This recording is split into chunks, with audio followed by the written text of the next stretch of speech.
Hey, what's going on, Periscope?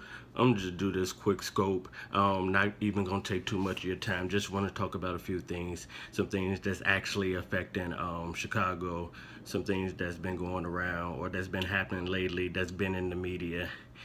I've been seeing a lot in like my social media about the Tyshawn Lee, the little boy who got shot, and it's just been a little bit depressing. It's been a little bit like disheartening. It's sad, you know. We're talking about a kid, I think 8 or 9 year old kid that's pretty much shot in Chicago, and you know what really bothers me is that I think that we're so focused on the things about his mother, her lifestyle, or his father's lifestyle. When that's not the big focus. You know, at the end of the day, it's the little boy who lost his life. This little boy is not here anymore, and you know we're talking about this whole Black Lives Matter movement, and it just really got me questioning things like, you know, like who does Black Lives Matter to? Like what are we doing this whole movement for? Is it just for the people of other races, or are we talking to ourselves? Because it seems like that, you know, we need to understand that Black Lives Matter to us too, and that's what the big deal is. We're out here, we killing future doctors and lawyers, and we losing teachers. We're not even giving these kids a chance. You know, it's just really sad. You know that these kids, are 8 or 9 year old, is dying, and parents are out here burying their kids. Like, you know, Lola, I hear you say Black lives don't matter to Black people, and the sad part is that it should. You know, we doing this whole thing, and we're talking about we want the country to understand. It just seems to me like we kind of like not mad unless somebody of the opposite race kills us, or a cop is offends us in any way. There's nobody out here marching for these kids, and we're not making a big of an uproar. I just feel like we're not as upset.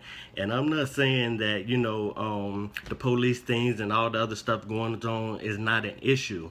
That's an issue as well. But nobody's gonna value us. Nobody's gonna respect us if we don't value ourselves first. You know, people always say things start at home, and that's one of the truest statements around. These people will never understand. You know, listen to this. This is what I feel like. If today nobody white kills us, nobody of the opposite race kills us, no police kills us, we still have an issue. It is people, we're doing this to ourselves. We're literally committing our own genocide. And it's so disheartening. It's so sad. There's a $35,000 reward out here for this boy that shot in broad daylight in the alley. And nobody even know what happened. Nobody seen anything. And you know why nobody seen anything? Because we live by this whole code of no snitching in the hood, or this hood laws. You're absolutely right, Lola. It's ridiculous. Like, it's just absolutely terrible. And you know, I wanted to talk about it because I don't think that we stick to the root cause of everything, or I don't think that we focus on the fact. Like I said, you got all these pictures out here circulating of his mother with a gun, showing on her Instagram page, or his father, whatever gang lifestyle that he's into, and none of that is right. I'm not saying any of that is right. My thing is that at the end of the day, this child is gone, and no matter what his mother was doing, the ignorant people that killed them, or the stupidity that's going on, whatever his mother and father was doing, that shouldn't be a reason to end this kid's life. Like, this, it's just so sad, and I'm not gonna hold anybody on here. I just wanted to pretty much just vent about this because it's just been on my mind a little bit. And like I said, like, let these kids live out here. Like, it's absolutely ridiculous.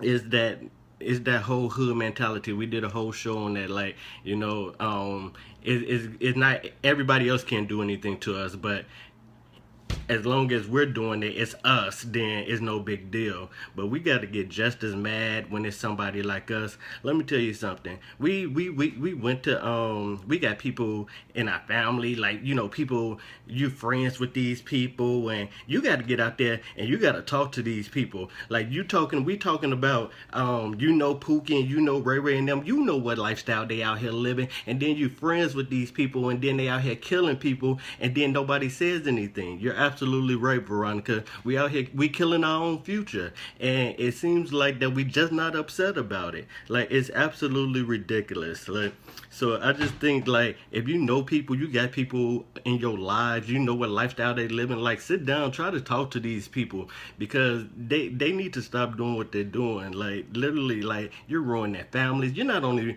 it's so many lives ruined while you when you're out here killing somebody. You ruined your own life because it's a possibility that you're going in jail. That's another black guy, another young guy that's in jail, another guy out here pretty much that's future ruined. Then you go and you take a life, and that's even worse.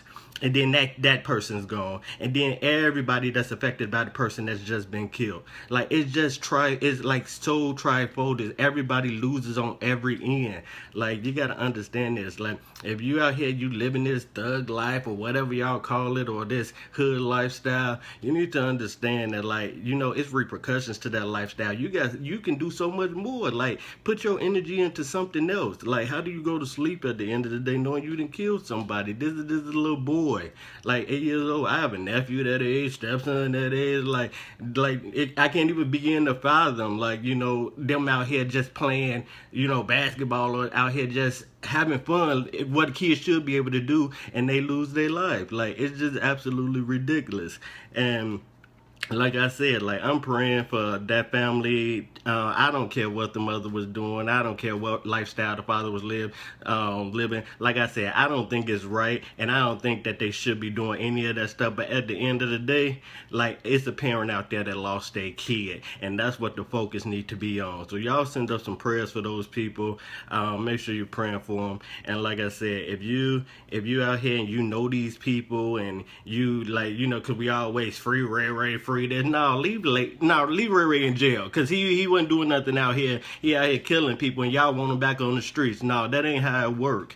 Like so it's like I said, it's just sad. And like if we gonna do this whole like Black Lives things, make sure that we understand first that Black lives do matter to us, because that's what the whole issue is. I think that we don't understand the problem that we're playing in it, and you can't fix anything until you understand what you got going on. And we trying to fix everybody else around us, and we letting everybody else know what their problems is and what they doing wrong, and the issues that they have, and nobody sat to address the issues that we have within ourselves.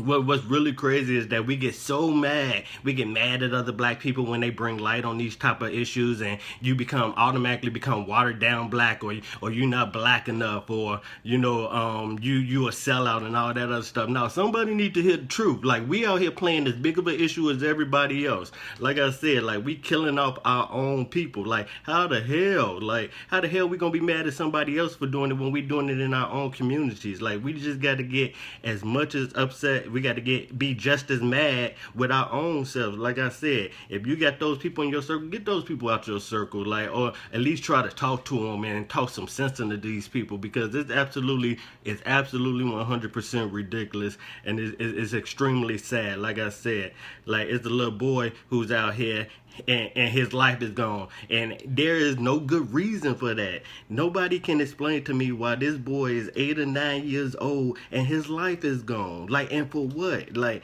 because you decided that you want to go shoot somebody. Like that's absolutely terrible. Like, teach these kids and bring them up in the right way, and pray for them, and start being parents again. All of that stuff affects how these kids are turning out. Like, you got to talk to these kids, and you got to talk some sense to them, and let them know, and stop glorifying that lifestyle. Like people out here, and they so infatuated with the hood life, and we raising little boys, and they like that thug life. Talk to these little boys, talk to these little girls, like because they infatuated with being with somebody like that. Y'all gotta talk to these kids, and let them know that this ain't what life is about. It's a whole world outside of the hood. Like, take these kids outside of the hood. Let them, if you gotta take them somewhere and show them, and let them explore, and let them see something different. Give them a vision. Like, they got purpose in their lives, and we actually, like, out here, we're still in their purpose. Like, we just got to do better. And that's what this whole broadcast is about. I'm not gonna hold y'all. Thank y'all for tuning in, but this is just really sitting on me, so I just wanted to talk about it today. Peace out, y'all.